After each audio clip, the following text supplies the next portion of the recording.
Hi everyone. Okay, my name is Yolanda, and this is my college presentation. So I'm attending Yale University this semester for ethics, politics, and economics. Yes, that is one major, and I'm going for a pre-law track.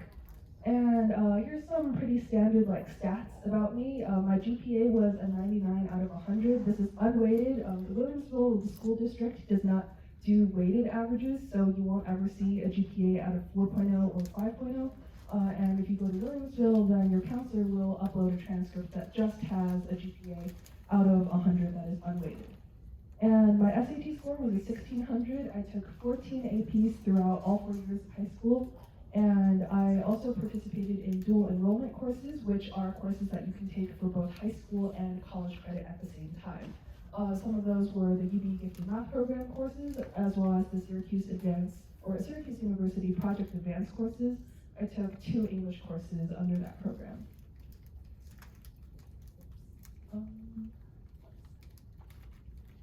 Okay, so now onto my extracurriculars. As many of you may know, part of the college application process requires you to list some of your extracurricular activities. That includes jobs, music programs, any athletics that you do, or volunteering, or research. Basically anything that you do outside of school can be listed on the common application as an extracurricular activity. And you can list up to 10, and usually you will list them in the order of most to least important to you. So here's a list of my extracurriculars. You can see from the top 5 that I listed, I was trying to sort of tease out this image of someone who is more involved in debate activities, someone who's interested in law, and someone who's also engaged in civic action, like volunteering, either through like cultural activities like the Chinese Youth Club, or through more leadership-oriented activities like AYC. And then the other 5 that I had, like 6 through 10, those are more miscellaneous things. I wrote them there because I had leadership positions in these clubs, but they really weren't all that connected to my major and what I wanted to do.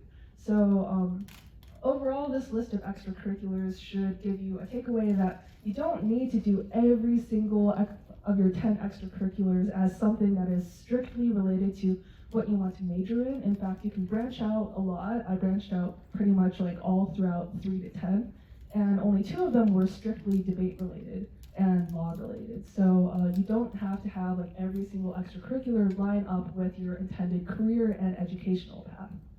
And really try to like create an image out of your extracurriculars. If you have a ton, like more than 10, pick the ones that are really important to you, not just the ones that you think will look good or that you think align the most with your topic. So on to some tips and advice. I just want to start with a disclaimer that like I was responsible for getting exactly 1 student into college, and that's myself.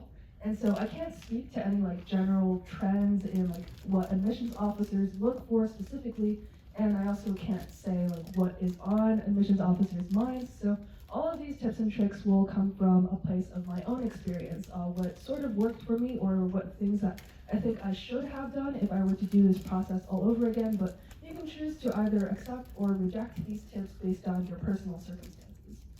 So first off, pick colleges that are fit for you and based on the specific things that will fit you as a student. Don't just pick colleges just for the prestige or for their ranking in the US News, because that is only part of a school profile. You really want to also look at if the school has like an undergraduate major department that is suited for you. So I was looking at a lot of schools that are really strong in political science and economics, but maybe not so strong in physics or like astrophysics or anything, because I'm not majoring in that. Also look for specific research or educational programs that really appeal to you. So when I was applying to Yale, I applied to the Directed Studies program, which is something that really centers on like liberal arts and the Western canon and classical literature. And that was something that really appealed to me, and that was something that I wrote about in my application. And also look at different extracurricular and career opportunities as well. A lot of these schools want to look for people who will be engaged not only academically at their schools, but like socially and extracurricularly. And so if you want to do things like Science Olympiad or mock trial, even in college, that's also something to look at when you're researching your colleges. And also look at the overall social vibe of the campus, because if you don't fit in socially, then you might not do well academically, because if you're isolated or you don't really fit in, that might take a mental toll on you, and whether you like it or not, that might affect your academic performance as well. So really look at the overall fit of a school for you. Don't just apply based on how high it's ranked on like the US rankings or something like that. And also start writing your applications early. I made the mistake to procrastinate all the way until the end of the year. I was writing my first essays, like I think during winter break, and it was not a good time. So don't do what I did. Start your applications early, probably like at least a month before the deadline. Like my Yale application, I wrote it in 2 days, and it was just horrible. It was very rushed, and I was really stressed. And although it worked out for me in the end, I think that's partially because I got lucky and partially because I already had the existing writing skills to do high quality work within a short period of time. But if I were to do it all over again, I would start way earlier than I did. Yeah. And also, don't let others influence your applications too much. Don't like look at what other people are putting on their resumes and see, oh, they're doing so much stuff for science, for research. I need to do the same thing. I need to put the same things on my resumes, because then you're basically just copying other people's resumes. It's not a valid and true reflection of you. And for a college application, you really want to paint a picture of you, a genuine picture. And also don't like apply to schools based on like where your friends are applying, because what's suited to one of your friends may not be suited to you. I applied to some schools like Boston University and University of Rochester just because my friends were applying, and like overall, I don't think those schools were good fits for me, and I wouldn't have gone there even if I got in. So just don't let others influence your applications way too much. And also try to get your essay proofread, but get them proofread by trusted teachers or mentors. I'm thinking probably teachers that specialize more in writing, like English teachers or even history teachers, or any elective teachers who center more on the humanities. And these people are usually pretty experienced. They've probably seen dozens, if not hundreds, of other students' essays, and will give you reliable and quality proofreading and editing. And in the same vein, try not to let too many of your friends edit your essays for you or proofread your essays. In the end, you're writing these essays by yourself. It's supposed to reflect you and your voice. So if it reflects like your best friend Sarah's voice in like half of the editing, then it's really not your essay. So just rely on yourself. The college application process is sort of a solitary process, but you will be thankful that you relied mostly on yourself and not on everyone else once you're done with it. And then just a few more tips. Not a single aspect of your application gets you admitted by itself. That means not a single essay, no matter how well it's written, not a single extracurricular, no matter how high of a level you've achieved internationally or nationally, no single SAT score or recommendation letter, no matter how good, will get you into a college automatically by itself. I think every single application is viewed like as a whole, and so sometimes different factors might make up for other factors. If you had a lower grade in school or SAT score, you might be able to make up for that a little bit by having well-written essays, and vice versa. If you have poor essays or like poor writing skills, then maybe better extracurriculars or better grades will make up for that. Also, be genuine. This is something I've already mentioned. Be you. If you're trying to portray like this character that you think is an ideal version of you, that you think other people want to see, eventually you're going to have like holes, either like logical inconsistencies in your own essays, or you're going to really sound ingenuine. And that really comes across in your essays, especially when you're writing hundreds or even thousands of words in an application. Throughout that entire process, if you're being ingenuine, that will really show through. So be genuine and be like really you, because eventually, like if you get into a college based on a false identity of yourself, then you might not end up being very happy at that school because you were admitted as this like ideal version of you, but in reality you don't really fit in, or overall it's just not a good fit for you as a school, or you're not fitted to that school as a student. And also pick a major that you're interested in, not just what you think goes for your resume, and vice versa. Don't do extracurriculars and clubs just for the sake of the resume in order to like try to bolster like the major that you're picking. So I picked political science in most of my schools. I'm going to school for ethics, politics, and economics. But for most of high school, I thought that I wanted to be a doctor for like 3.5 years. And most of the extracurricular activities I did were STEM related. I did like Science Olympiad, different science competitions, and I also won awards in a lot of computer science competitions. But in the end, I actually didn't list most of those extracurriculars. I only listed Science Olympiad because those things weren't really related to what I was wanting to do. And I made a last minute switch to wanting to be a lawyer rather than wanting to be a doctor. And that goes with my next point of don't be afraid of making changes. I made that change from like biology / pre-med to political science / pre-law pretty late in the game, like 1 week before my first application. And it was a little bit stressful, but I thought that it was a lot truer to what I wanted to do. I genuinely really liked learning about political science, about the law, about how government systems and policymaking institutions work. And I think that if I applied as pre-med, I wouldn't have been genuine to myself. I wouldn't have been genuine in my applications.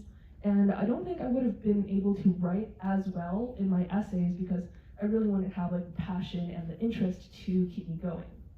And finally, just go with the flow and chill out. I was really stressed throughout the entire application process because I did not chill out, and I think that stress came through my essays because I was really writing like to the last second, and I put a lot of pressure on myself. I could feel like the pressure emanating off of me basically, and it was not a good time. So to create a better senior year for yourself, to create an overall more easygoing college application process, make sure you just chill out, you plan your time out well, and yeah, just choose the path that is best fit for you, not what is best fit for someone else.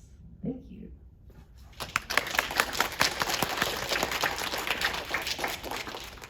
Yeah, thank you, Yolanda, for sharing her personal experience as well as tips for your college admissions. I personally found that very helpful. So thank you very much. Next, we'll have Daesan come share her experience. And yeah, Daesan is a rising freshman for college.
Okay, hey guys, let me just do a brief introduction.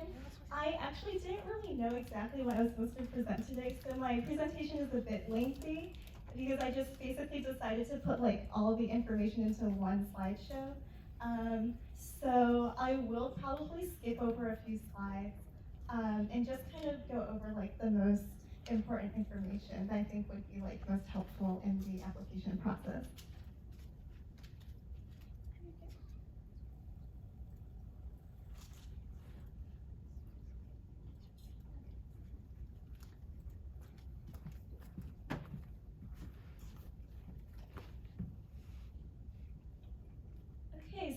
I'm basically going to cover the entire college process from preparing for college to actually writing the application. So bear with me.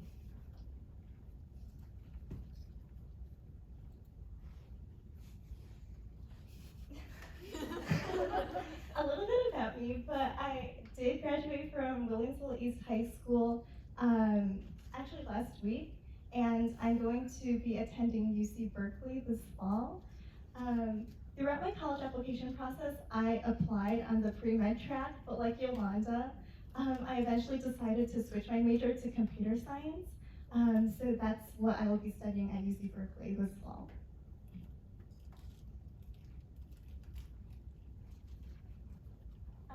Here are some of my basic stats. So my overall GPA unweighted was a 99.17, which I believe is a 4.81 weighted, but I'm not really sure because the Williamsville School District doesn't really do weighted GPA. And I took a total of 11 APs. My SAT score was a 1560, and if anybody was curious, my PSAT was a 1510, and I got a 36 on the ACT.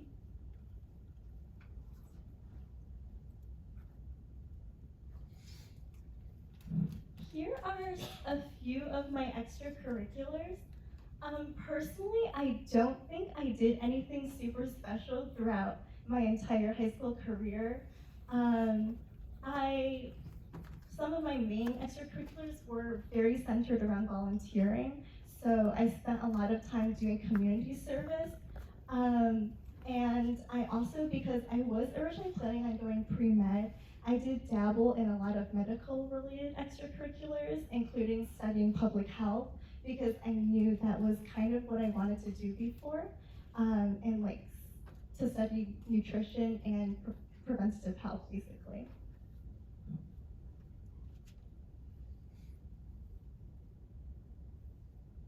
Here's just a brief overview of my college decisions. I got into a total of 10 of the schools that I applied to, and I applied to 17 schools.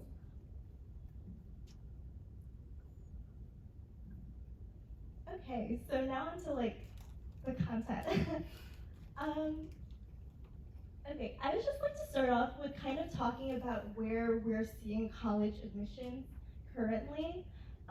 And obviously I'm not an admissions counselor, but there are like a few trends that I did notice within the past 3 years with the COVID pandemic.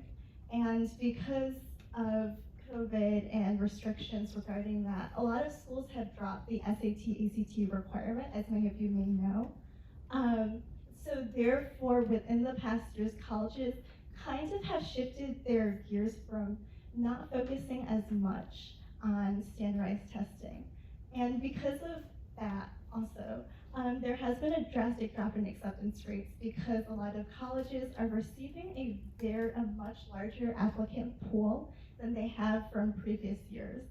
So as you can see, the graph kind of just compares the average acceptance rates I found on Google compared to the acceptance rates of colleges in this past kind of admissions year. And then the third trend, there has been what I would call like an increased emphasis on passion and showing initiative, but that's something I'll touch on a little later in the presentation.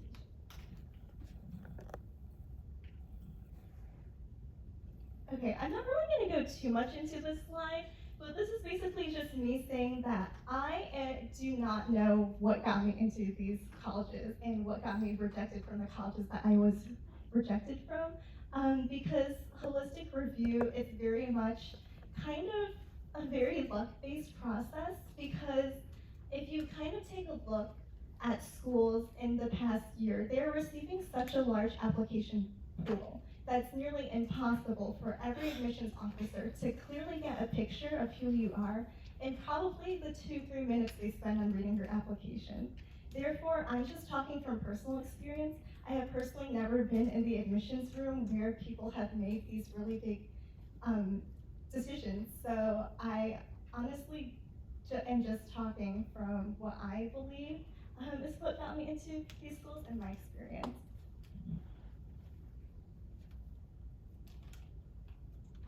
Okay, this is just a question that I've been asked frequently, and it's how many colleges should I apply to?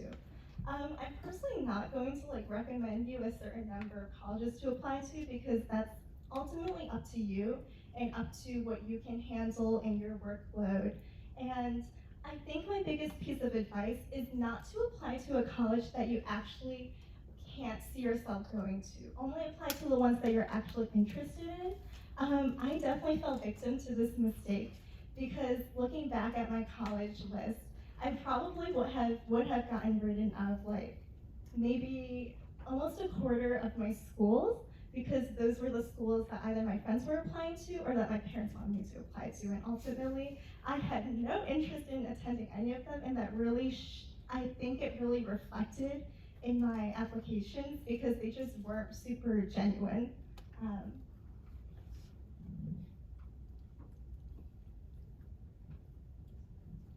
Okay, and in terms of creating a college list, I'm sure a lot of you are familiar with the terms safety, target, and reach schools. And I would just recommend kind of balancing that out. So don't apply to too many schools that are reaches. I would say a majority of your applications should be to target schools and those that you think you have a pretty good chance of getting into. And I think what defines a safety or a target school for you is different. So just kind of look at your own, kind of your grades, your SAT scores, your extracurriculars, and I know there's websites online that kind of show you how to do that too.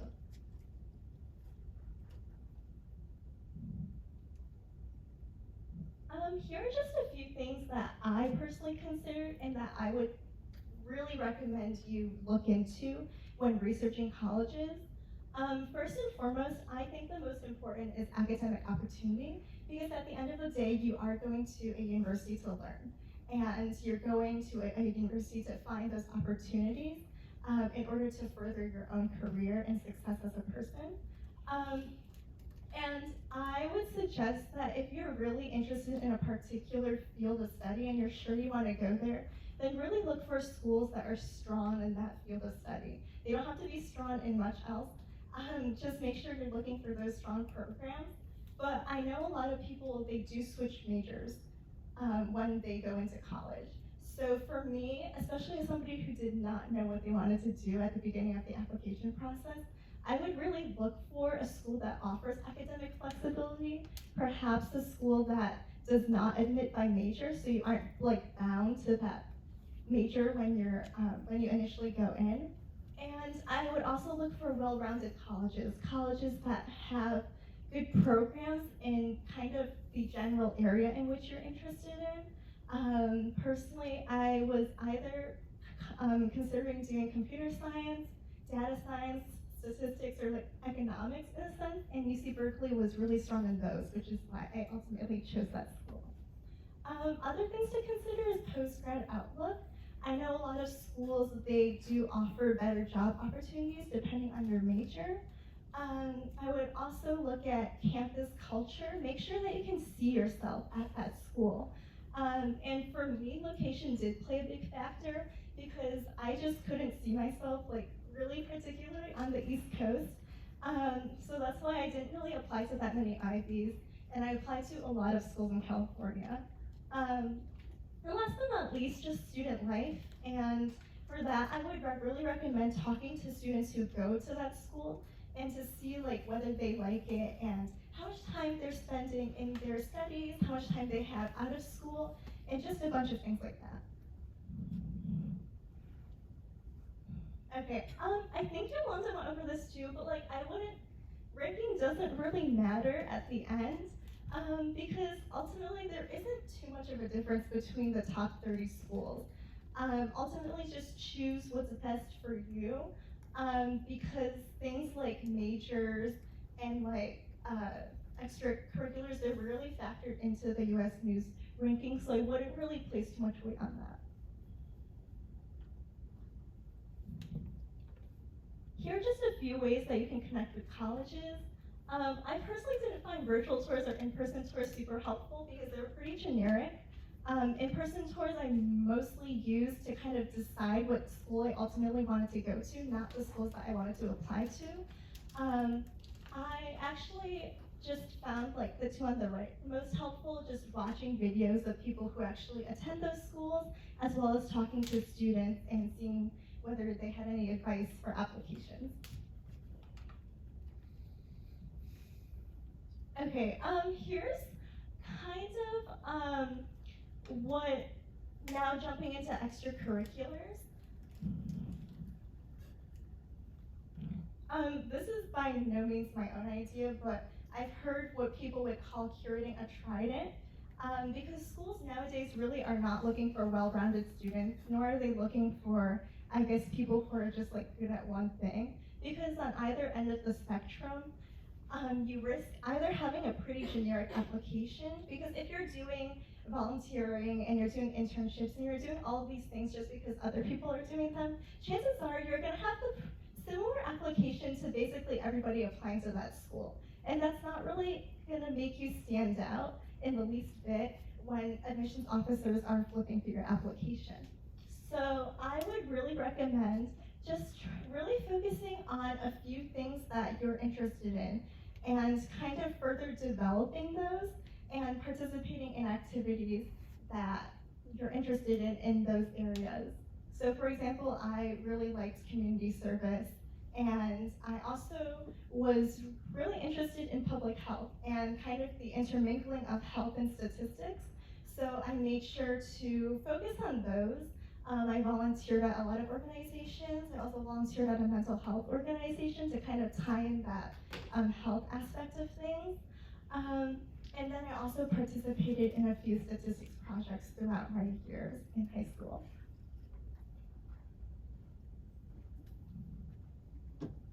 I'm not really going to go too much into this because at the end you should do the extracurriculars that you're really ultimately interested in. But here are just a few suggestions if people are like willing or wanting to develop that own uniqueness in their application. Because like I said before, I think a lot of colleges nowadays, they're really looking for like own personal initiative, whether that's like building your own project or like creating your own website or like something along that line that shows you taking your own initiative in working towards something and researching something that you're truly interested in. Okay, this is just kind of like talking about like more specifics into like the actual application.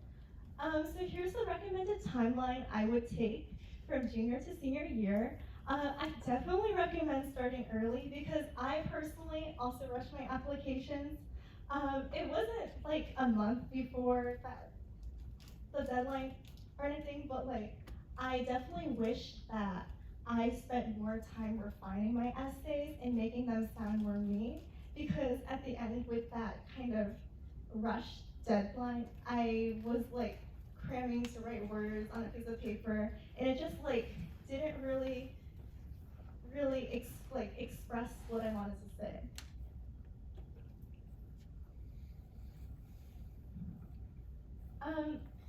I know personally I was confused about this when I was applying for college, but these are basically the application deadlines.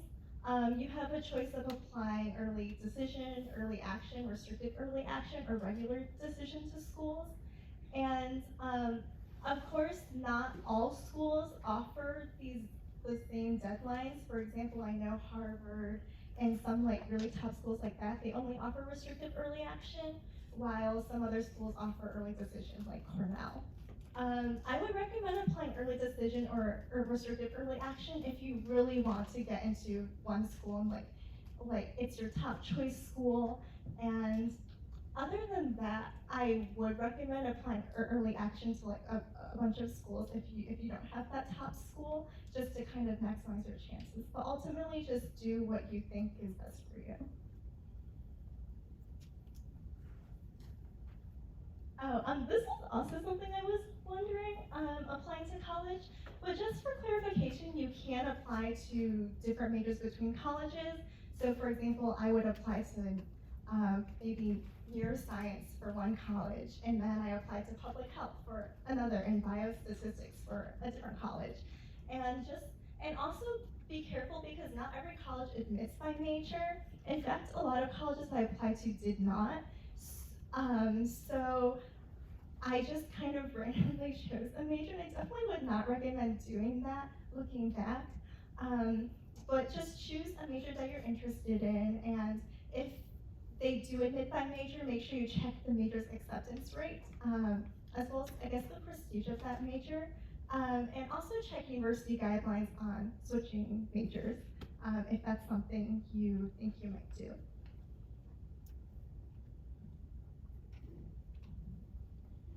Okay, basically the first section of the Common App is just your stats and your academics. And academics are important, but I feel like they're more used as a baseline. So in actuality, your GPA or the number of APs isn't gonna like get you accepted into a college, if that makes sense. If there were 2 applications and one person took 12 APs while another person took 8 APs, like just because that one person took 12 APs, that does not mean like they would get accepted over the other person.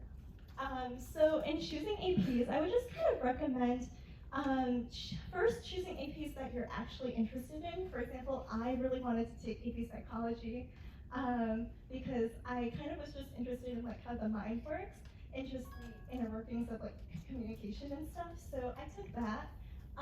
And I would also recommend taking APs in classes related to your interest or like the major you would want to go in. Because of that, like I said, I originally applied pre-med, so I took AP Chem, AP Bio, basically all the AP sciences except for physics. And with studying, I definitely recommend starting those good study habits early, and also developing a good sleep schedule because those are things that will probably be important in college. So make sure you're setting yourself up for success.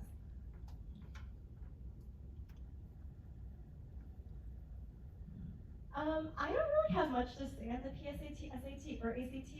I didn't study for the PSAT, and I also spent like a month studying for the SAT and ACT. But I would just recommend doing a lot of practice tests because that is basically what I did.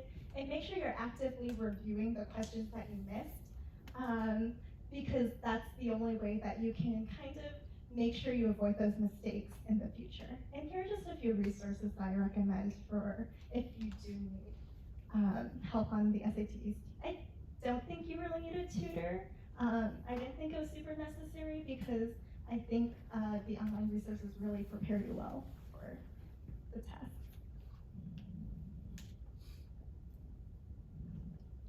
Okay, the second part of the Common Application is something called the activities list.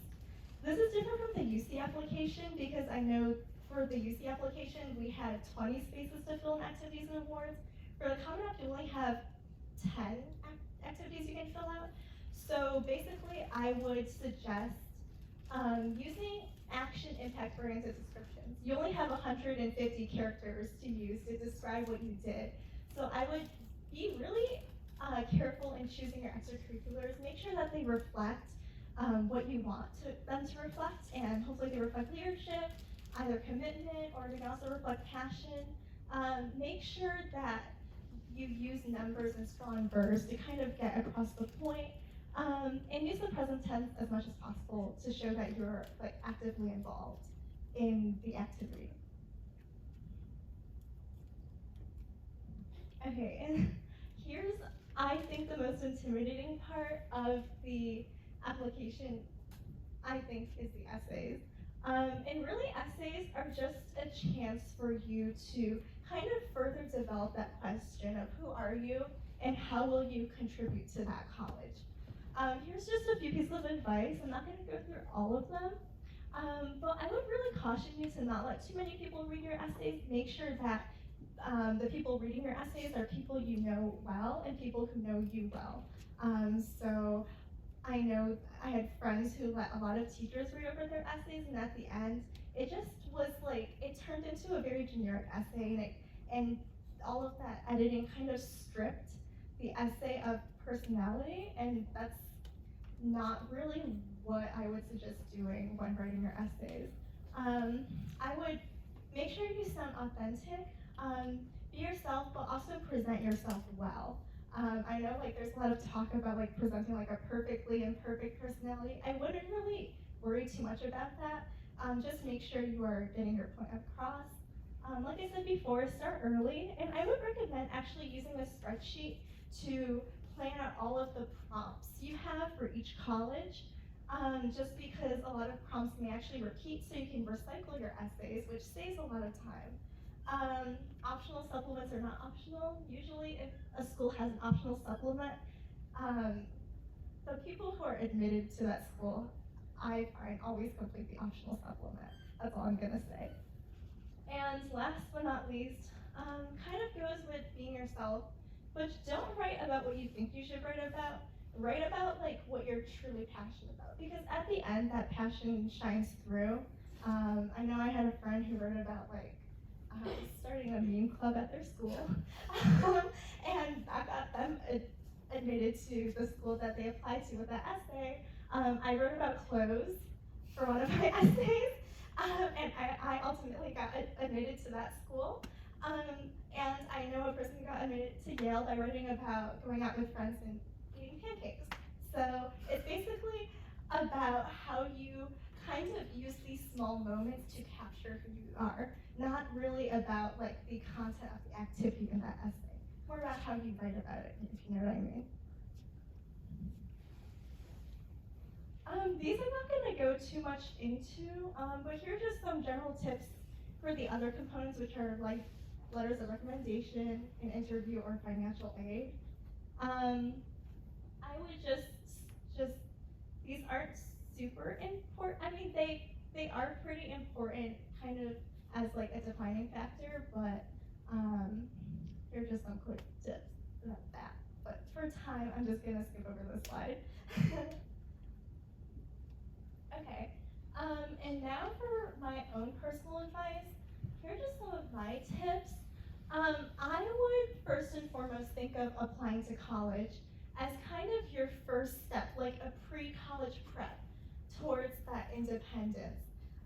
What I'm talking about is make sure you're taking your own initiative in your college process.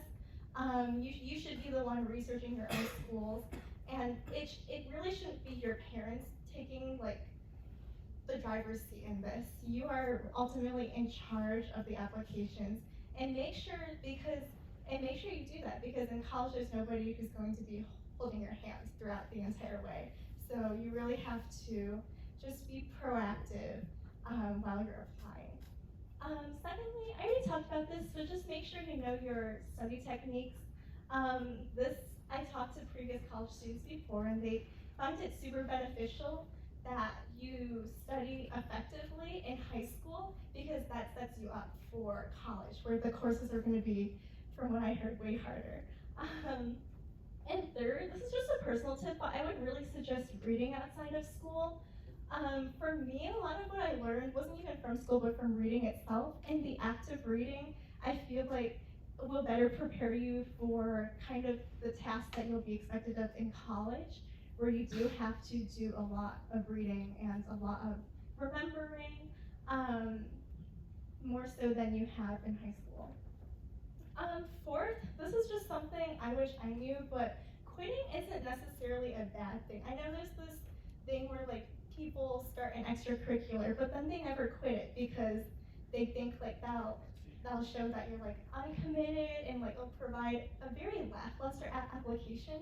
But actually, I don't think that's a bad thing, because the ultimate point of high school is to explore your interests, and I think it's beneficial to find the things that you don't want to do early on, so you don't have to waste your time in college trying to do those things, because it is, from what I heard, much more high stakes in college. So I would definitely suggest just trying out whatever you want to try out now. And don't be afraid of just like quitting an extracurricular if you realize it's not the one for you. And number 5, you don't need to know what you want to do. This one, I also wish I knew because I was super stressed out last year trying to figure out what majors I wanted to apply to because I had no idea what I planned on doing post high school. But actually, it's not that necessary because colleges understand. In high school, you aren't going to have everything figured out. And they basically, you don't have to kind of center your entire application around a particular major. You don't have to kind of like portray yourself as somebody who's like super committed to like this one particular field of academic study. I just feel along the lines with the previous piece of advice, I guess, that you should try out everything that you're interested in and just kind of curate your application to that. Six, don't center your high school career on getting into a good college. Even if you work hard, kind of getting into a good college, it's not guaranteed. Like we said before, just because you work hard does not mean that maybe luck goes in your favor and you get into the college of your dreams. That's not really how it works, and I wish I knew that because I did waste away a lot of my high school career just like working, trying to get into a good college. And I think in the end, I lost a lot of opportunities. Like, I wouldn't go out with friends because I would like finish an essay, and when friends were over, I was trying to finish an application. And I just wish that I took more time to kind of enjoy the high school experience instead of always worrying about academics and worrying about college applications and like getting into like my dream school. And also, don't take an admissions decision personally. Like I said before, admissions, it's really a luck-based game. I wouldn't say luck plays like the entire part, but it does really play a significant part. And when the admissions officer goes over your application in 2 to 3 minutes, 2 to 3 minutes is not nearly enough time to evaluate who you are as a person. And a college decision should not reflect on the amount of effort and work you've put in throughout your high school years. So, and then finally, your college experience really is only what you make of it. I know a lot of friends who are in college right now. They say that kind of like the high of being accepted into a prestigious university, it kind of wears off come first semester because then you're really only focused on what you're gonna do from that point on. So I know people who went to Ivies who are now working the same job as people who went to state schools. So it ultimately really depends on how you take advantage of the opportunities you're presented in high school and in college. No matter what college you get accepted into, that really differentiates you and defines your success at the end.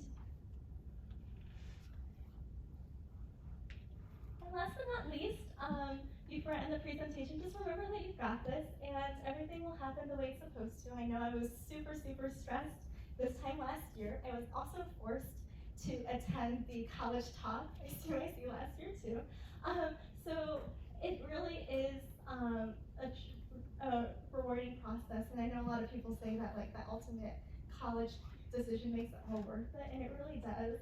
I got into my dream school, and I'm super grateful that I did, and all that work did pay off. And just know that you've got this, and if you need support or anything, and if you need any other help, you can just email me or call, text me, whatever. So yeah, thank you guys.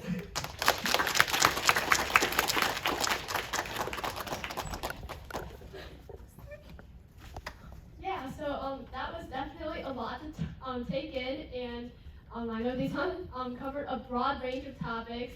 But yeah, thank you, Desan, for spending all this time on this slideshow, and thank you for covering such a wide range of topics.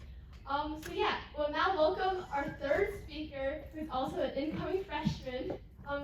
Please welcome David.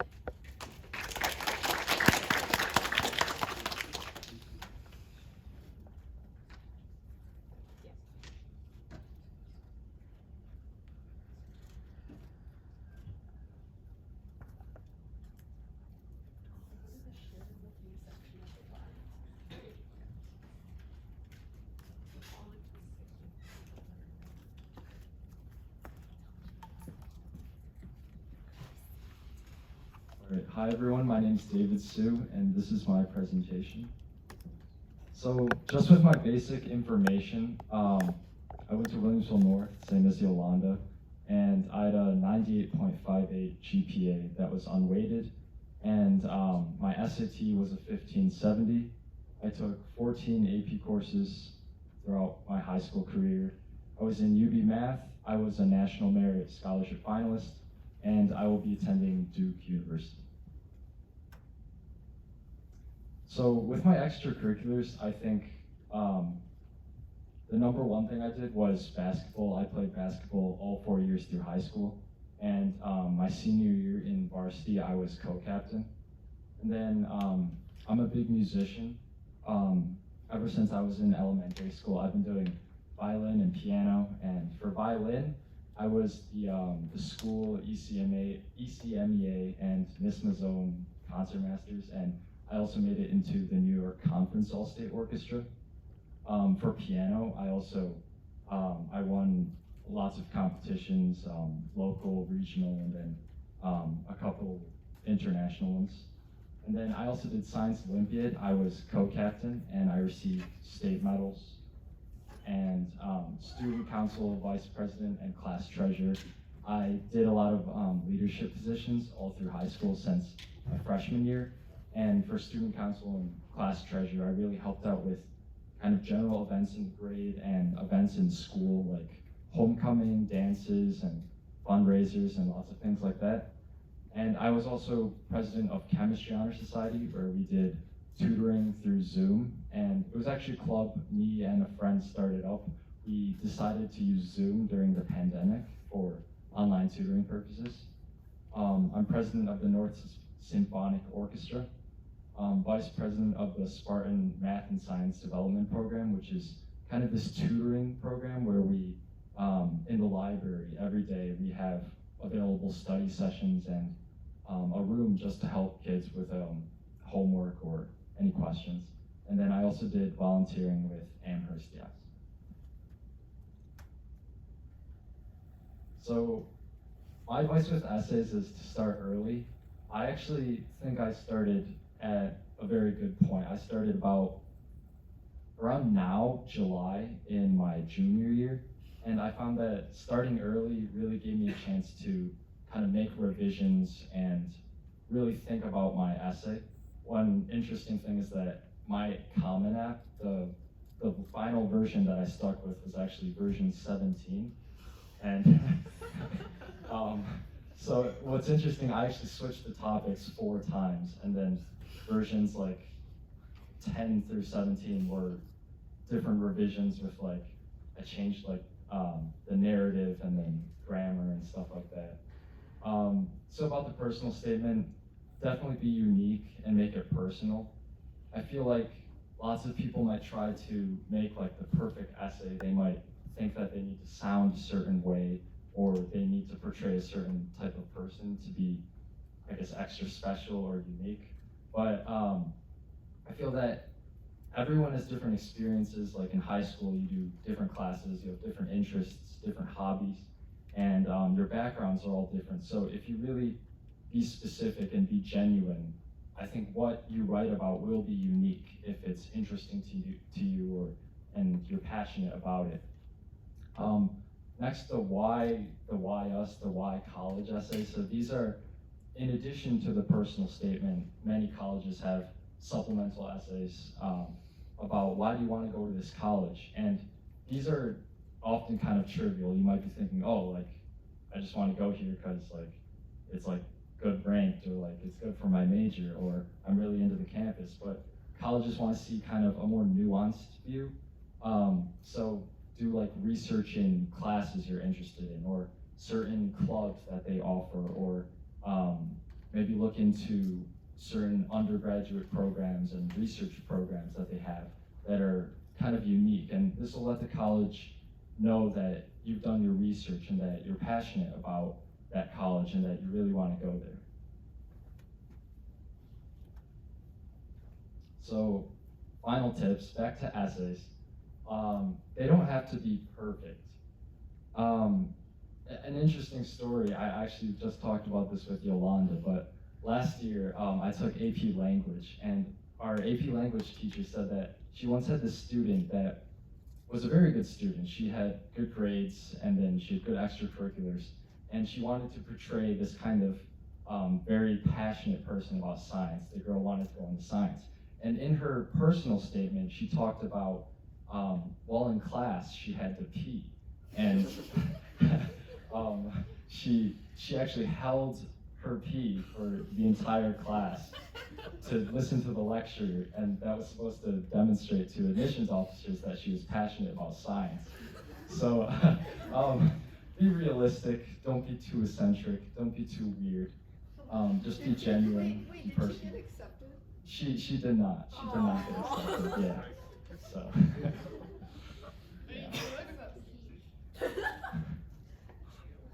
Next up, start early on your applications. Like I said, starting early with essays is really important. I felt it gave me a lot of flexibility, and it gave me a lot of room to revise and make changes and think things through. And also, there's actually 3 major types of applications. There's the Common App, which is the most popular one. The majority of the colleges use it, but like the UC system, they don't use the Common App. They have this entirely separate application, and it's quite different from the Common App. You can't use the personal statement. There's 4 separate, unique essays, and there's, like, as Dasan said, there's the 20 activities. And there's also the Coalition App. I think there's maybe a handful of schools that don't take Common App, and you will need to fill out Coalition. So that's a whole nother process. So make sure to start early. I know that the Common App opens, I believe, early August, like August, the first week of August, somewhere around there. So when it opens up, you can definitely fill out like personal information. There's like demographics, parent information, and just get a jump start so that you're prepared for like when the college application, the actual applications open, and then you can just work on those. So finally, I want to talk about the National Merit Finalist opportunities. So this all starts with the PSAT that you take, I believe, your start of your junior year in like the fall. And it's kind of this preparation for the SAT, but if you do well, you have a chance to become a National Merit semifinalist and then a finalist. So what I did was, I recommend for you guys that are not in high school or maybe in like freshman, sophomore years, I think starting to study for your SAT early is good. What I did was, I actually took my SAT, I think in September, the month before the PSAT. So I didn't have to study for the PSAT, and the PSAT was, I guess, easier for me, and I got the National Merit Finalist opportunity. So I think studying early is, for the SAT, is really good, because not only do you knock down the PSAT, you also don't have to worry about taking it near the end of the year, where you have like your APs, or you don't have to worry taking it in the senior year of your summer, where you're busy with your college application. So some advantages of being a National Merit Finalist is that you have an automatic presidential scholarship to USC, assuming you get accepted, and that's half off, and you also get, you get to live in their new dorm system, I think, which was just built a couple years ago. It's really nice. And then you also have like a half off at BU. So these opportunities come with National Merit, and as long as you're accepted into the school, it's an automatic scholarship, which is really nice. And that's about it. Thank you for listening.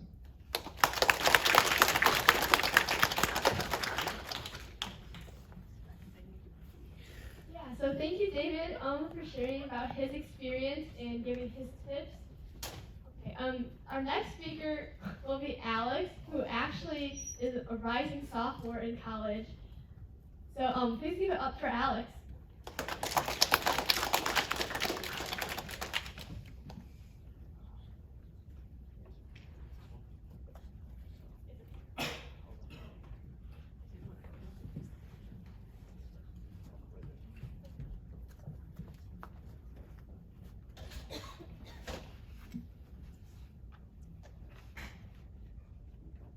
Hi, so I'm Alex.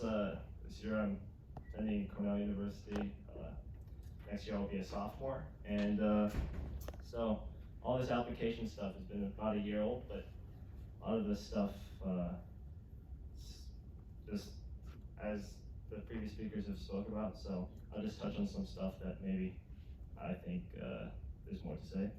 So I graduated last year. My unweighted GPA was 98. My SAT was 1550, 78 in reading, and 770 in math. I took 3 subject tests, chem, the molecular bio, and math. I don't think they offer them anymore, but so not something to worry about. And then I took 13 AP courses. I had 9 by the end of my junior year, so when I applied, I had 9 scores available to show. They mostly were STEM related, so all the science ones and a computer science A exam. And then took UB Math, like a lot of the other students here, and I was a National Merit Scholarship finalist through the PSAT, which I took earlier in my junior year. And yeah, so that's about it for stats. In terms of extracurriculars, I did play an instrument, so I played the cello, was pretty much involved in most of the local not competitions, but music festivals like ECMEA, NISMA, All-State. That was junior and senior year. And was active in sports, more so my earlier few years. I did a lot of running, so long distance and varsity track and cross country. So I was lucky enough to be able to go to ECIC and sectionals, and I did play basketball at one point, but I eventually shifted my focus into running. And then I did Chem Olympiad during 10th grade. Technically did it 9th grade too, but only thing notable there is just got the second place in the local Chem Olympiad. So, and then did a school and science math tutoring club, just helping out students in the mornings with homework and other concept related questions. And then finally just volunteering with Amherst Yes and at a local hospital. Pretty sure Amherst Yes is the main way that most people get volunteering opportunities these days.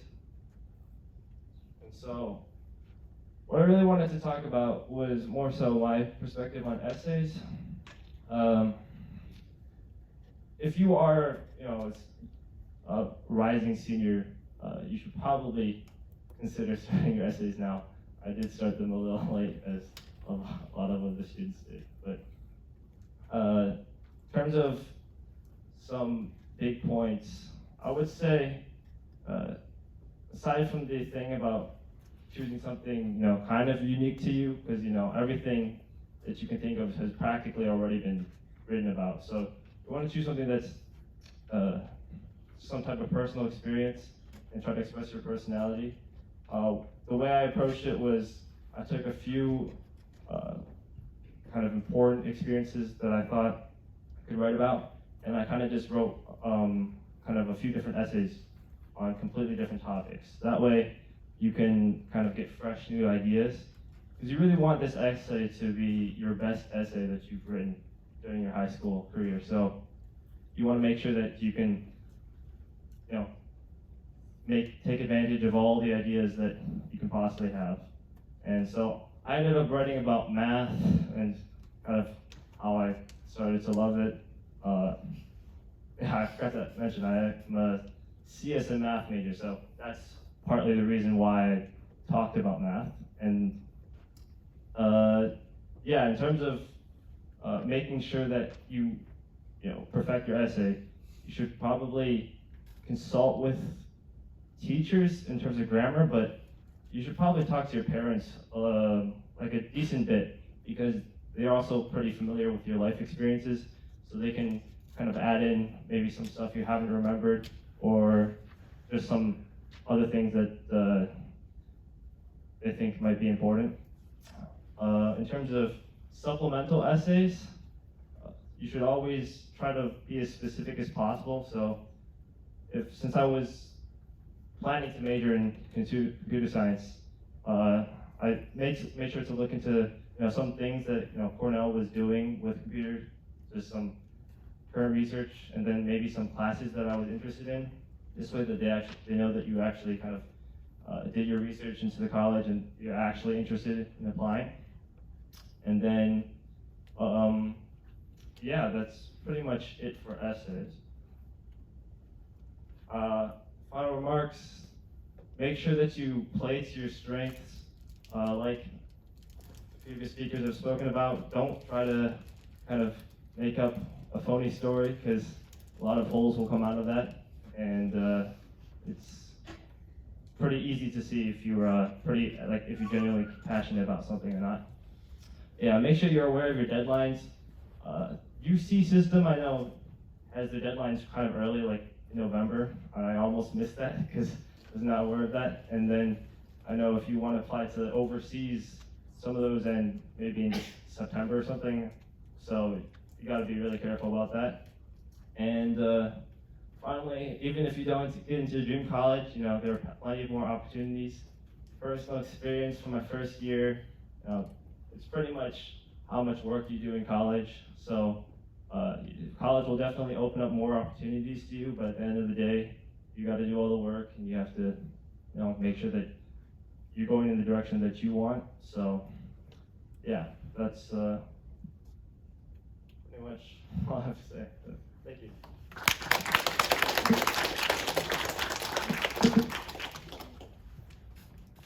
Yeah, thank you, Alex, for sharing your experience, and wish you continued luck with success at Cornell. Okay, so our last speaker is Sophia, and like Alex, she also has previous experience as a student at college.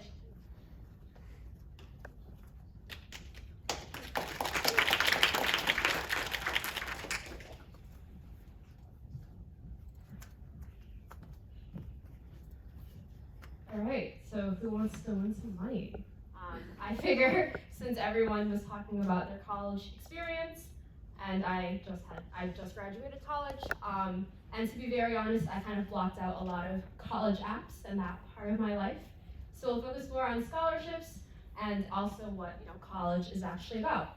So a little bit about me is I'm Sophia. I went to Tufts where I studied computer science and math, just like you. And I will be doing a Fulbright in Taiwan for the next year, and after that, I'm moving to LA and working in consulting as a business analyst at McKinsey & Company. So for scholarships, I won back in senior year of high school. I won Coca-Cola, National Honor Society, Burger King, and some other local ones, which in total is about $25,000, which sounds like a lot, but then you get that first semester tuition bill, and suddenly that's nothing. So we'll try to help you, find some scholarships, apply to those, and hopefully, get some bag. Also, push the bottom one.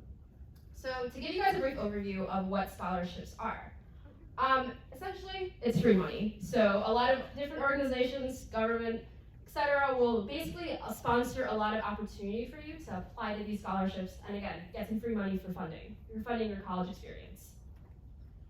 So the two big types of scholarships are need-based and merit. This isn't to say that these are two separate things. There is a lot of overlap between the two, as some of the need-based scholarships will have merit components, but in terms of two big categories, this is kind of what I've identified. In terms of need-based, this depends heavily on your financial aid.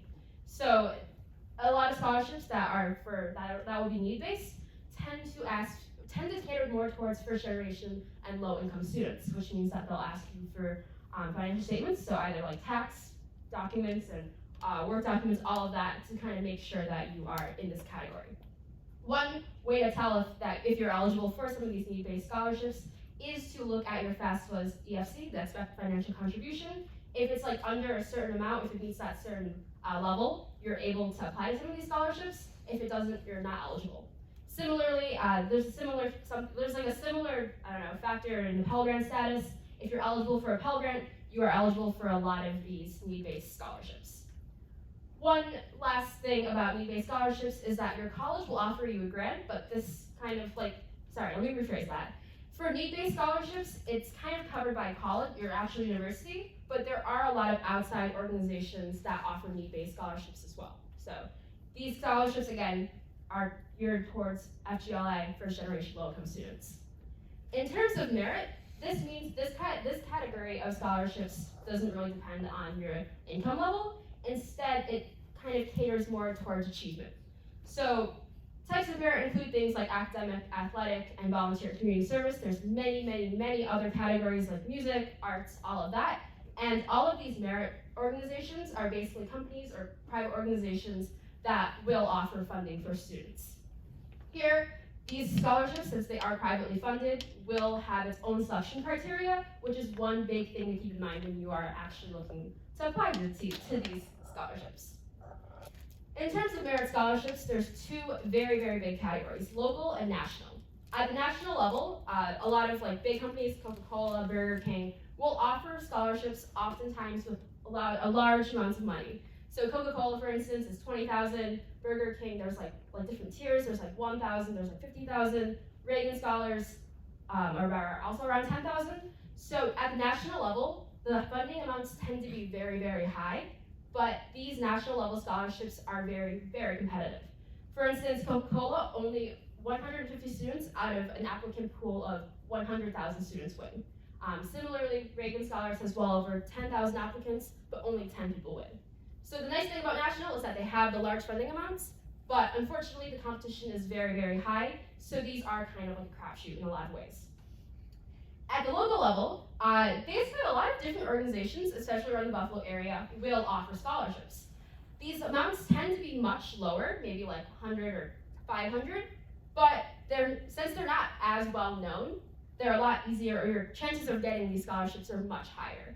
It's kind of on you as a student to actually research and figure out what local scholarships exist, but again, like actually winning them is not as difficult just given the smaller applicant pool. So just a couple of scholarships that I wanted to bring to mind. We'll go over two big ones in closer detail. And this is just like a really, really broad list. Little side note, this is definitely not exhaustive. There's so many more opportunities that exist out there. But again, some of these big national scholarships come in these categories. So for low income, Questbridge, Gates, they all have that merit component, but these are specifically for students who are first-gen low income. Strictly merit scholarships are based on some certain factor. For instance, Coca-Cola is centered more around community service, and Bryce Cameron is more around academic achievement. So those are the two kind of categories or factors you'll be looking for when applying to those. And there's a lot of other miscellaneous scholarships. So Wendy's Heisman is for student athletes. You have to be really good in your athletic field, but that's definitely a great way to receive a lot of money. And Amazon Future Engineer, something new that they're doing is sponsoring students who want to major in CS or tech, those kind of degrees. Definitely feel free to take some pictures of this slide, but there's a lot more, and I will hopefully try to plug some more opportunities for you later in this presentation. So in terms of the application process, a lot of these scholarship applications are very similar to your college app. There are a couple of differences, but the big overview is that college apps and scholarship apps are not mutually exclusive. You kind of want to start thinking about scholarships apps when you're also applying to college. It might sound like a lot of work. It is. It's also very annoying, but you might as well get it out of the way now before a lot of before you have to start writing the majority of your essays. So if you're a rising senior, I would definitely recommend getting that research started now for scholarships. There's so many different ways you can look for different scholarships that fit your field of interest or your qualifications. Get started on that research now, make a spreadsheet. A lot of the big national deadlines or big national competitions have deadlines in the early part of your senior year, so September to December. And then a lot of the decisions or interviews will happen throughout January through March. Once March to May hit, I would say that's when a lot of the local deadlines start coming and local decisions are released to the end of the year. And next summer, be sure to cash your check. This isn't to say that local deadlines are only in that period. Rather, local deadlines are rolling the entire year. So just be sure to keep an eye on all of these different opportunities. The general process is that the essay, it's basically going to be the essay, optional interview, and then decision. So in terms of the essay is the bulk of your application. A lot of these companies or sponsors will ask you why you want the scholarship and what exactly you will be doing with that scholarship. One big tip is that a lot of these companies, if you're trying to apply for a big national one, will oftentimes have a lot of the selection criteria and also a lot of their mission and values on their website. Literally just include that in your essay. Just tailor your essay, make sure it kind of aligns with their goals, and that will increase your chances by a lot. But essays are the basis for how a lot of the scholarship organizations will evaluate your application, and that's where you as a candidate will stand out. In the interview, this is often optional, so some organizations will do the interview, some will not. It really kind of depends on if they want to do it, but this is just an opportunity for you to stand out as a student and kind of show who you are beyond the paper. So really great way to kind of explore and kind of elaborate on your candidacy. The last part is just decisions, so either you get the scholarship or you don't, but hopefully you do. So I wanted to walk through 2 sample scholarships, one of which is going to be that need-based, and the second of which is going to be that merit scholarship. So QuestBridge is a very huge, if you identify as FGLI, first gen low income, I would definitely say apply to QuestBridge. QuestBridge will match you as a student with one of their 48 partner colleges, and they offer you a free ride, so which means that your tuition, room and board, books, and like travel expenses are all covered. You basically, in your QuestBridge application, will submit some essays, submit proof of like that low income category, and also so basically low income category and also some school information in addition to recommendations. QuestBridge is kind of an interesting scholarship in that it's both an admission to college, but also like a scholarship. So you basically get into college. Once you apply to one of the 48 partner colleges, you're basically in college. It's the way to get in, but also at the same time, it's QuestBridge's way of make sure that you are basically covered and you do have that scholarship worth $200,000 to help you afford to attend a school. So highly recommend QuestBridge, and there are a lot of QuestBridge chapters scattered throughout the nation. Coca-Cola is definitely more of is a merit-based scholarship, and as I mentioned earlier, the emphasis is really on community service. So in contrast to how QuestBridge works, Coca-Cola, like many other national scholarships, does have that round of cuts. So the first round, you basically submit like a resume. Once you are named as a semifinalist, they will ask you for like 4 essays or so. And in your once you submit the 4 essays, so you do like another round of like reviews, and then people get selected and chosen as regional finalists. Regional finalists are going to be interviewed, and then they will make that final cut, and those will be your Coca-Cola scholars for the year. So basically, I'm just saying what I wrote on that, what was written on that email that I got way back in 2018. But yes, this one definitely is a lot more emphasis on what you've done in college and your contributions to the community, which is a bit in contrast to QuestBridge in that proof of low income. So there's definitely going to be specific selection criteria that each organization wants for its students. And moving on to tips. So how do you win these scholarships? A lot of tips can be honestly found on Reddit because people are genuinely like that. Basically, between College Confidential or whatever that site is called, and also Reddit, people tend to be more helpful on Reddit, and there are better tips you can find on that, our applying to college and all of that. So definitely want to plug that, and I also wanted to plug some of my own tips that I found just kind of going through this process myself. But the first one is to prepare. So a lot of these scholarships will not come to you. The money does not come to you. Instead, you have to go and actively find these opportunities. So Google, scholarships.org, Scholarship America, all of that. Find these different scholarships that exist and apply to them. Be also very organized. So make sure you have a spreadsheet, have a deadline, have an amount, have if they need recommenders or not, and make sure you are very clear and organized about what exactly each application needs. Ask your recommenders early. I know some of you guys have mentioned, some of the earlier speakers have mentioned to ask the recommenders early. Yes, make sure you ask them about a month or 2 in advance, and don't be afraid to nudge them and be like, hey, can I get an update on this? It might feel like you're coming off as being annoying, you're not. Like you gotta put you first at the end of the day. Another tip is to not get scammed. So you should never be paying to apply to scholarships. You should never be paying to apply to any organization. All of these applications should be free and they are available for everyone. I've kind of talked about this earlier, but write your essays very clearly. So definitely feel free to kind of take your essays that you've written for college and tailor them a bit tailor them, slightly tweak things, and make sure they can meet the mission of the scholarship organization. It'll help you, in the long run when you don't have to write 7 essays for each scholarship. But also since you've spent so much time and effort on that particular essay, it's gonna be good. So you just feel free to use it again, and there's really no consequences of doing that. And the last one is to be open. Oftentimes people will just go for national scholarships that have the larger amounts, but local scholarships are plenty, they're available, and they're definitely open. People, organizations want to give you that money. So definitely apply to local scholarships, as many as you can, and yeah, just try your best really at the end of the day. One last thing I wanted to tell everyone here is to sometimes you just need to take a chill pill. Applying to college might seem like it's everything right now, and it's very high stress.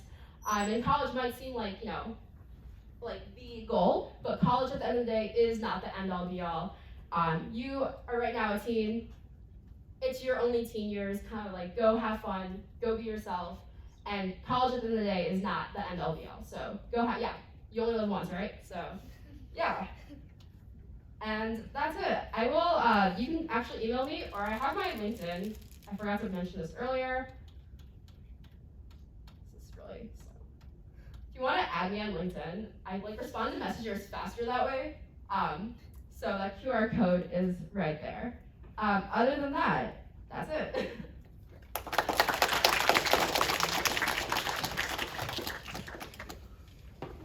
Thank you, Sophia, for your tips on scholarships, and hopefully everyone in this audience also wins some of that big cash, when you're a rising senior or whatever. So right now, actually, we'll be starting a Q&A session. So if I can have all our speakers come up over here in the front, and if anyone has questions, feel free to raise your hand or something. And people on Zoom, you guys can also raise your hand or just type the question in the chat, and we'll do our best to answer most of the questions. And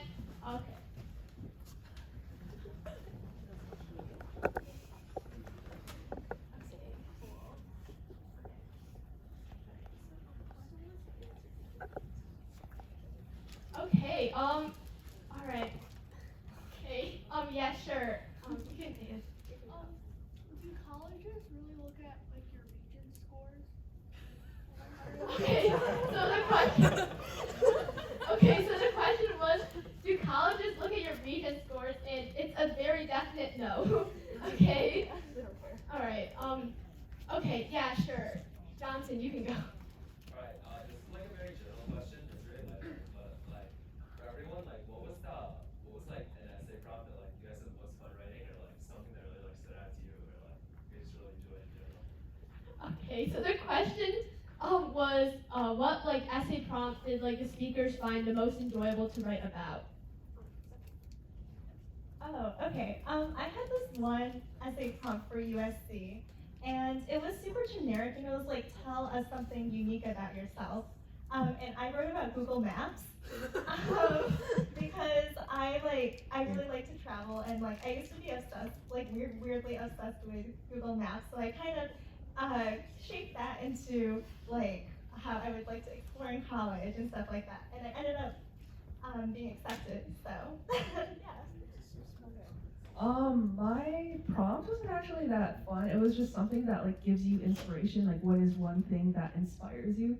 But I sort of turned that prompt on its head, and I said that the Bean Sprout gang in my Model UN club, on the national level, gave me inspiration because it reminded me that young people have the ability to unite under any cause, whether that's humorous or serious bigger issues. So yeah, that was my one thing. Oh, and also I made an Among Us joke in one of my essays. So yeah, you can pretty much write about anything as long as it's like fun in a way that really portrays you as a person. So yeah. Yeah, well, I got in. Among Us. Sus. To be honest, I don't really remember any of the prompts. I just remember, to be honest, all the essays are practically like around the same thing. No matter what the prompt is, you can always tie in the experience, kind of your core experiences into your essay. So, yeah, probably the only prompt I maybe remember was what's something that changed you, something like that. So, but either way, yeah, you should be able to tie in whatever you want to tie in. For me, my prompt I thought that was most interesting was Stanford's. I didn't get in, but still thought it was fun to write. I actually wrote it like 2 hours before the deadline. So the prompt was like, write a letter to your future roommate, and I wrote about something about making food and baking or something, and it was really fun. I also just don't remember like college prompts at all, but I can tell you during my Coca-Cola interview, it's supposed to be a very like serious interview. They want to evaluate how you are as a person. But my interviewer and I, who was like the president of the Coca-Cola Scholars Foundation at the time, we talked about Christmas lights for like 20 minutes. It was in February as well, and I just like my house. We didn't take down our Christmas lights by then, so we just talked about that for 20 minutes, and that was my entire interview. So a lot of fun, made no sense, but yeah. Man, why can't all No, literally, right? Okay. Okay, yeah, Tiger, you can go. This is a This is a question specifically for Sophia. So you mentioned, well, you didn't mention, but in the slideshow, you like wrote down the STAR method for when answering interview questions. I'm not really sure what that is. Yeah, so, oh god, okay, it's an acronym, I'm blanking on what exactly it is, but it's like situation, task, and then, Can I search it up, I guess? yeah, search it up. Basically, it's like a really good framework for answering a question. If they ask you to like, tell me about whatever, you basically want to paint a picture of the situation, talk about what the issue or like what you did was, and then talk about your call to action and also the results. So what happened as a result of what you did. Thank you. Of course. I actually have two questions. One of the parents, you guys are amazing, the score is 98, 99, 100. Oh no. So that's the reality is most of the kids, they don't get that score. So my first question, how do you get there? How do you get those 99 in like the certain AP courses? How do you balance the time? Actually, first thing, I realized a lot of the kids actually might not need that high of a score. It's not really that important. Pretty much, I think, as long as you have above a 90, I feel like that's when it's good enough. And yeah.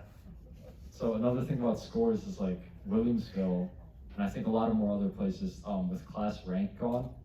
I guess there's like less to differentiate. So I guess like with GPA and standardized testing, there's less of a focus on that, and maybe like the other speaker said, maybe more on like passion and extracurriculars and stuff like that.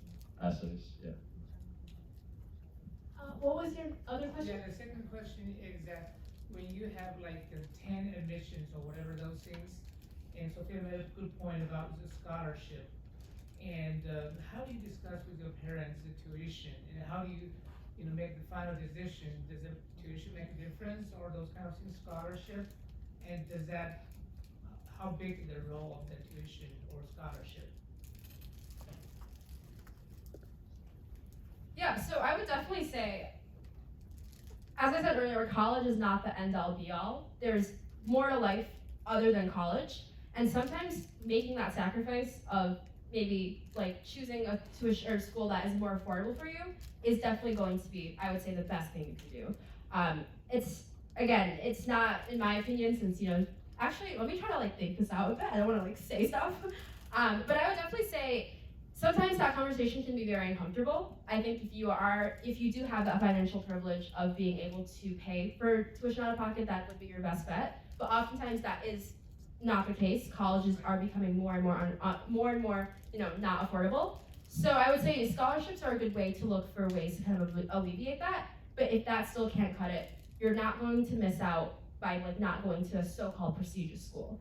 At the end of the day, college is just learning. You are responsible for dictating how your life goes. College will not do that for you, and going to prestigious college also will not do that for you.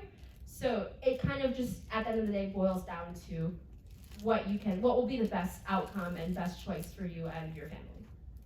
So let me rephrase that question. Would any of you would take 400,000 loans, go to a good school, just for the sake of the name or anything like that? Or no? Just make it up. Sorry. A lot of kids here probably are planning to go to grad school after college. That means getting a PhD, getting a master's, or an MBA, a law degree, or becoming a doctor and going to med school. And so the graduate degree, the prestige of your graduate school matters a lot more than the prestige of your bachelor's or your undergraduate school. And so if you go to Yale for undergraduate, but then you come back to UB for med school, that's arguably not as prestigious in some people's eyes as doing the reverse, going to UB for undergraduate and then going to Yale for medical school or law school. So really the undergraduate decision, you should base at least in a large part on your financial situation, and then once you have some work experience or once you get into a better graduate school, then you might be a little bit more selective on your graduate school based on rankings or the prestige of your specific graduate program. Thank you. Okay, there's actually a question on Zoom. So it's you all selected over 12 AP classes. And how many AP classes did you take before senior year? Okay, so I personally am not qualified to answer this question because I took 11 APs, and I took 4 of them senior year, so I took 7 minus senior year. So if anybody else. I took 14 throughout my high school, and by junior I took 9. But for example, one of those courses was computer science principles, which is kind of a not so rigorous AP class. It's kind of an easy one. So I guess it's not about the amount of APs. It's what you're interested in, and make sure you do well. Oh yeah, and another thing is from some people I've talked to in college, even AP scores, as long as they're generally good, you don't need to get 5s on everything. So yeah. They also just don't roll. all right. Okay. Yeah. Go ahead, Zoe. Okay. What's the most fun you've had during your college experience, just in general? We just graduated from high school. I mean, you can include the college application process into that. If But applications are not fun. They're not fun at all. I mean, the thing about college is, obviously, this is not I can't speak for everyone, but it's fun because you get more freedom in general. You also have to be really careful. I know a lot of the kids in this room are really smart, so may have, accumulated some really bad procrastination habits, and that will, bite you if you don't pay attention. So, yeah, but in general, it's like high school, but you don't live at home. That's all.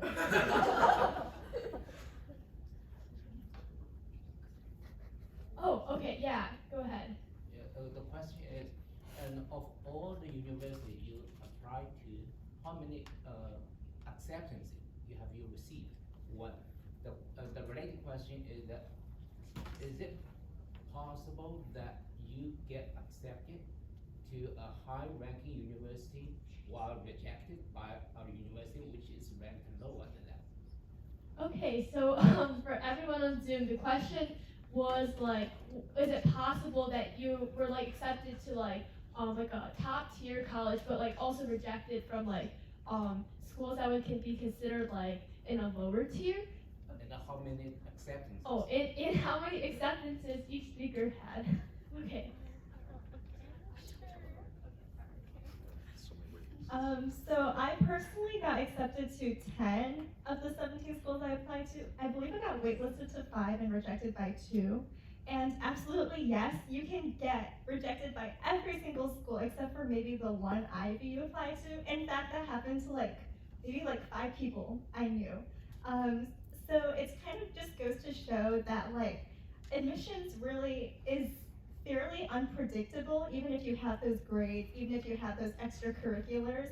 It's really never guaranteed that you can get into an Ivy just because somebody with the same grades or with the same extracurriculars as you got in. In fact, I probably could submit my application again into the next application cycle and get rejected by half the schools I got accepted into this cycle. So it's pretty subjective.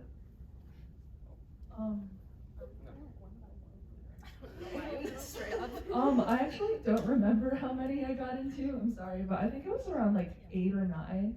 And who's that? Oh yeah. And yes, I agree with Dasong. And it's entirely possible that you get accepted into a higher ranked university and get waitlisted or even rejected from a lower ranked university. I got into Yale, but then I was waitlisted from the University of Rochester. So yeah, anything can happen.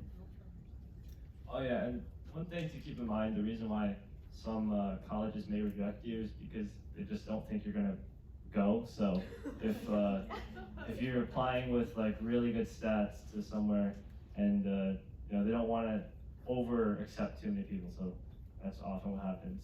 Personally, forgot to mention that I applied early decision to my school, so that definitely helped a lot.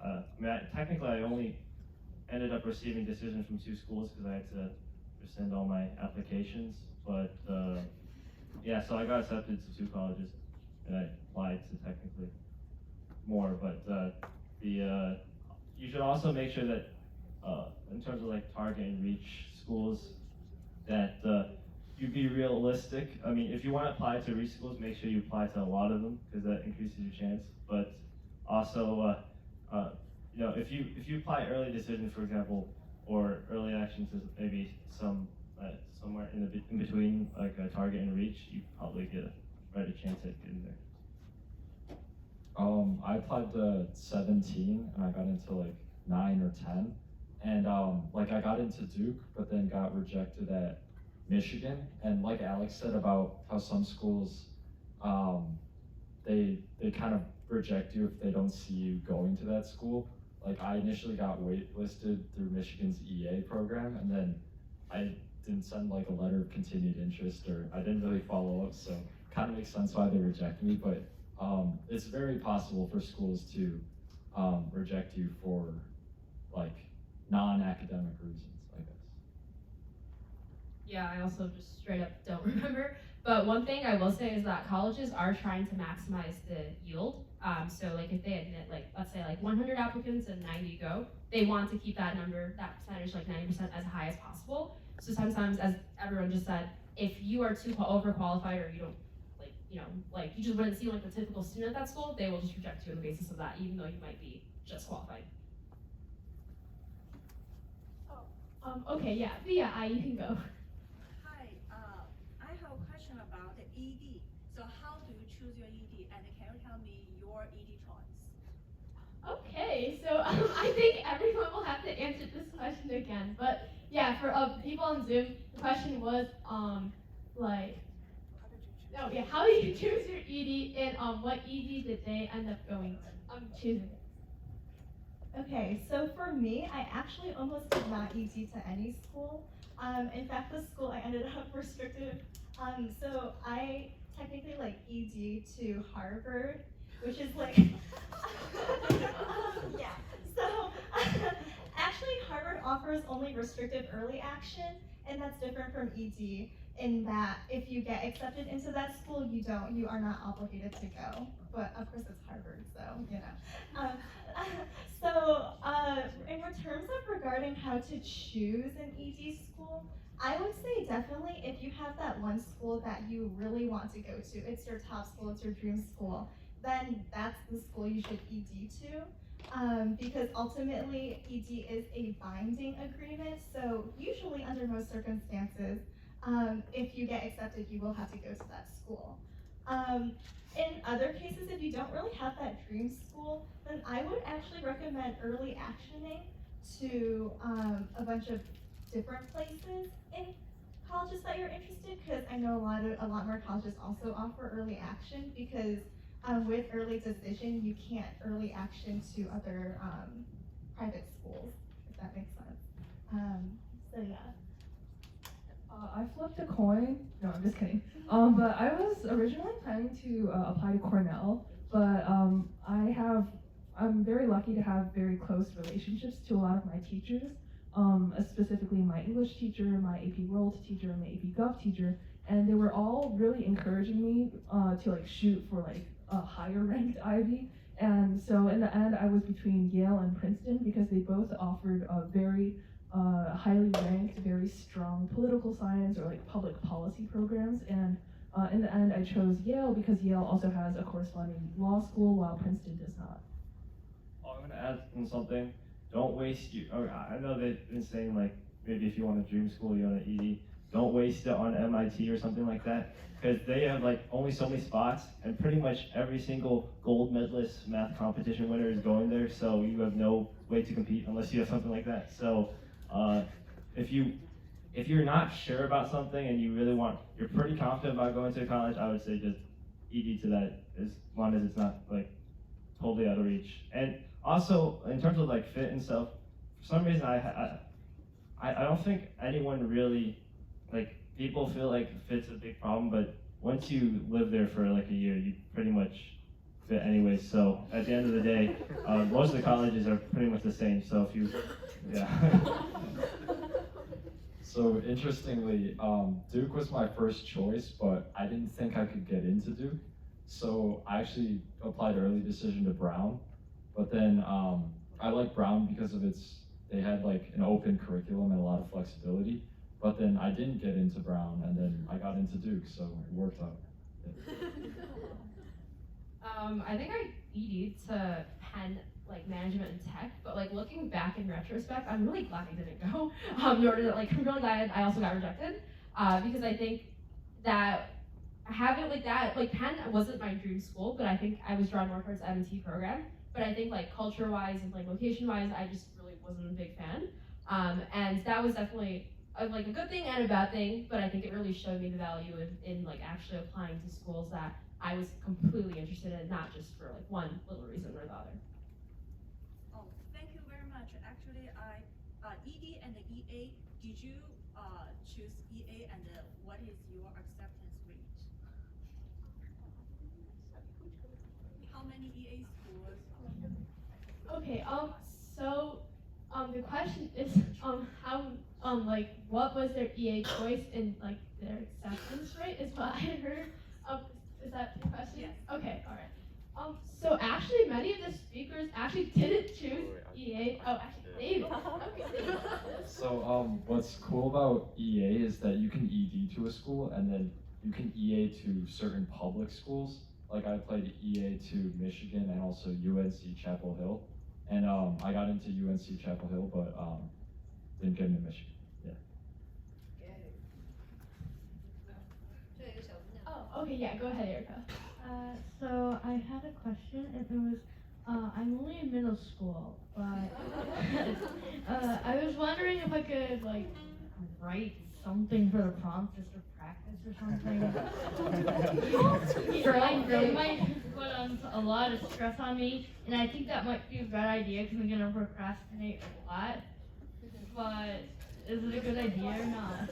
Bestie, you're in middle school. Be a child. Like, you have so much time. You're gonna grow and learn so many things from middle school to high school. Don't worry about it right now. Like, believe me. Don't worry. Take your time and be a kid.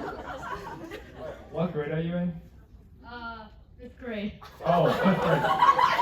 But I got dragged here. Yeah, realistically, whatever you're gonna write about has to be happening. Yeah, exactly. So, You have 8 years, don't panic. I got dragged here. Okay, okay, yeah, go ahead. Annie's here. She's also in 5th grade. I'm not alone. Okay, yeah, Zoe, go ahead. Slightly spicy question.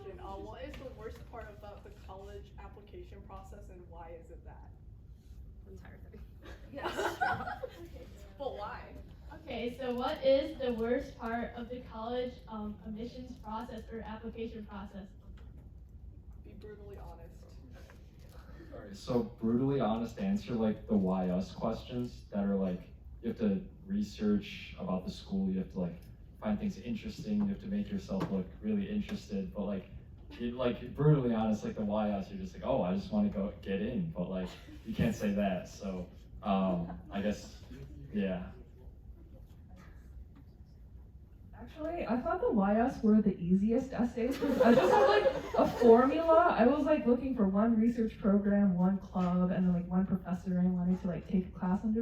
And then I would just scour the college's websites, and then I find those three things, I write some sentences about it, and then that was like the little formula I had. So I would say the worst part was brought to me by myself, and that was procrastination because I'm a big procrastinator, and I mentioned earlier that I started my essays literally the week before the deadline. I wrote my UPenn essay during my Gov class, so don't do that to yourself. Don't be like me.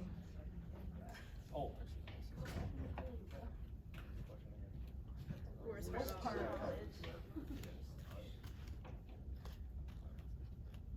So, in terms of the worst part, yeah, actually, yeah, here's one thing. So some people, you know, when you kind of don't feel like good showing off, but like the truth is like you kind of have to kind of not, you don't lie, but like you gotta exaggerate a little bit because pretty much everyone in college knows that you have to exaggerate a little bit of what happened because the thing is, even if nothing super interesting happened, most people also didn't have super interesting experiences in their life, so you gotta make sure that yours sounds kind of interesting. Okay, yeah, go ahead. I want to ask one more question on behalf of the parents. How much your parents involved in this process? Okay, And all right. Looking backwards, in your opinion, what a perfect ideal, perfect parent, what they should do? Should they do more or do less, or less? Okay, so for everyone on Zoom, the question was like, what is the ideal like parent involvement in this whole college application process? And your personal, how much they did involved, Okay, and then personally to the speakers, how much their parents were involved. So, Jason.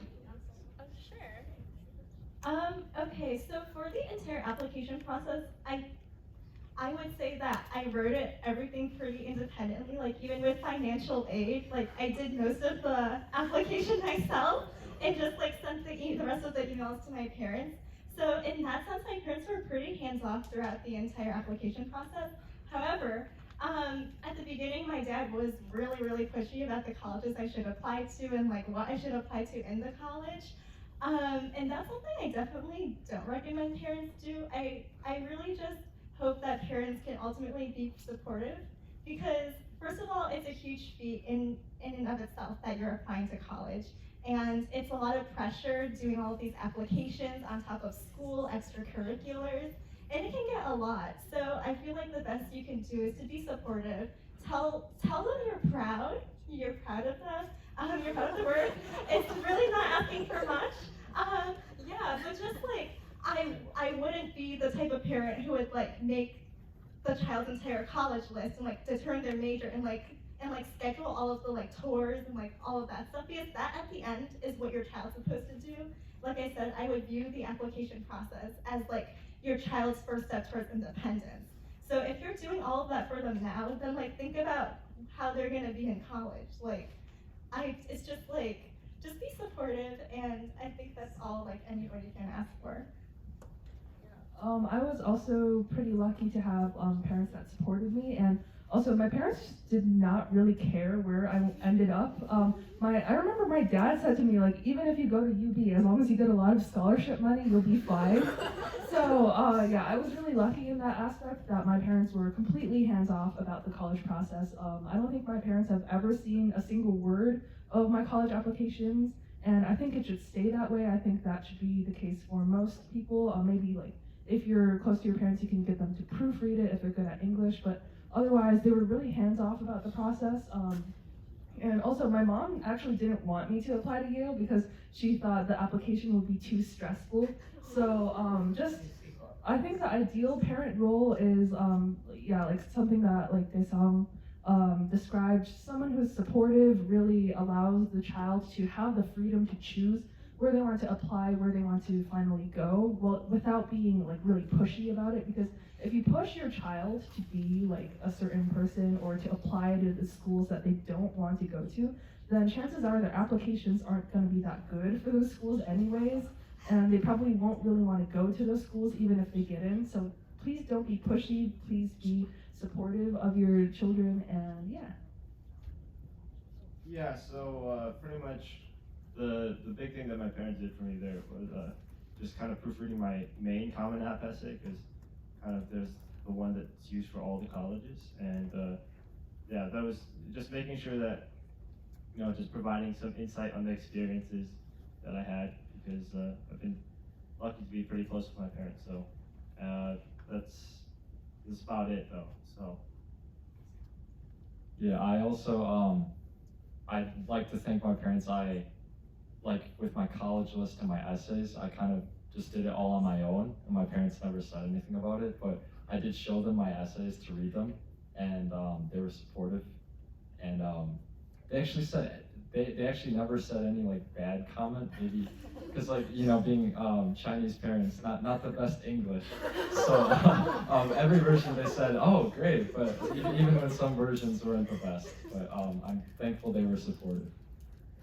Yeah, I think the best thing parents can do is just be supportive. I was a tour guide at Tufts, and it was very, very apparent when I was like leading tours and parents would ask all of the questions, and then the student would just stand there like that. And it shows even in the essays. So definitely just be supportive. Don't be too overbearing. Don't read every little detail, read into every little thing. Just be there for your child and try to give them as much support. It is a stressful time, so just be there as a person.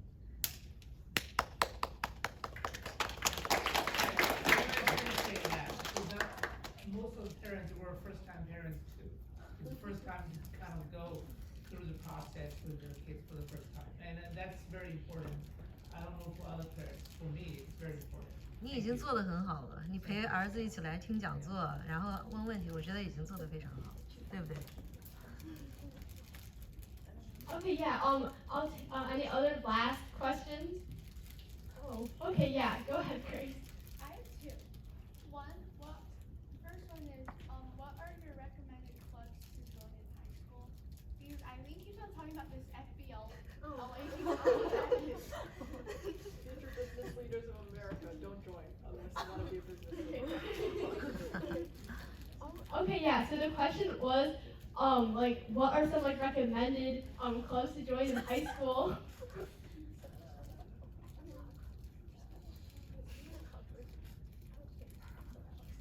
not really a club, but it's probably a good idea to do a sport. Just not only because you get to making a lot of new friends, but it also kind of, aside from being fun, it kind of shows the colleges that you can handle all things, and that you do some stuff other than schoolwork. Oh, like Alex said, I also agree with the sport. I think sports build character and kind of hard work and all that stuff, and colleges like that. And another club I'd like to advocate for are student council and class governments, because you can get really involved with your school and participate in a lot of different types of activities. So that's pretty cool.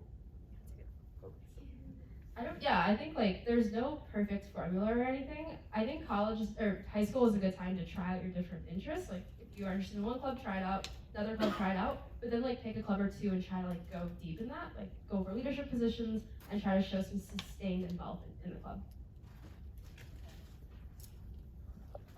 I'm gonna contradict David again because that's my favorite thing to do. But I, like Sophia, I don't recommend any single club because everyone has very different interests. If you're interested in debate or humanities, then going to Model UN with debate.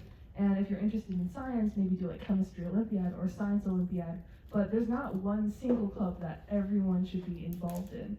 And as long as you're achieving like high things in the specific club that you do choose to participate in, then you'll be fine. Like if you get a leadership role as an officer, or if you win some award, like that's already good enough. And that also continues into college. Like when you're in college, try out things you wouldn't have tried like in high school.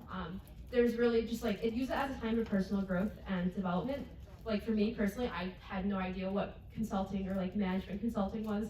Joined it my freshman year and now I'm doing it for a career. So definitely a great way to really just try out and explore new interests. And there's, as Yolanda said, no one way to do it. Also, yeah, I just forgot. Yeah, actually, yeah, do a sport because you will never get to do a sport ever again. Because in college, like, you're not going to be, unless you really want to go down the sports path, but most people don't do sports in college.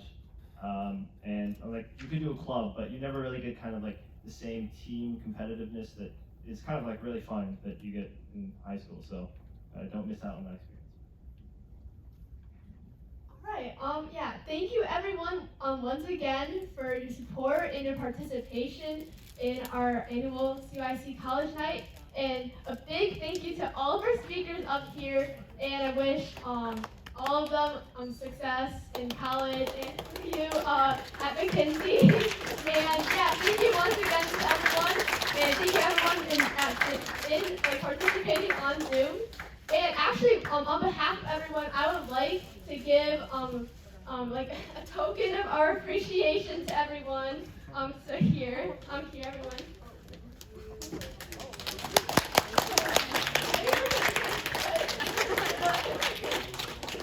Okay, yeah, once again, thank you everyone for attending, and this is a wrap for our CYC College Night. And I hope you guys continue to support our future endeavors and events. Good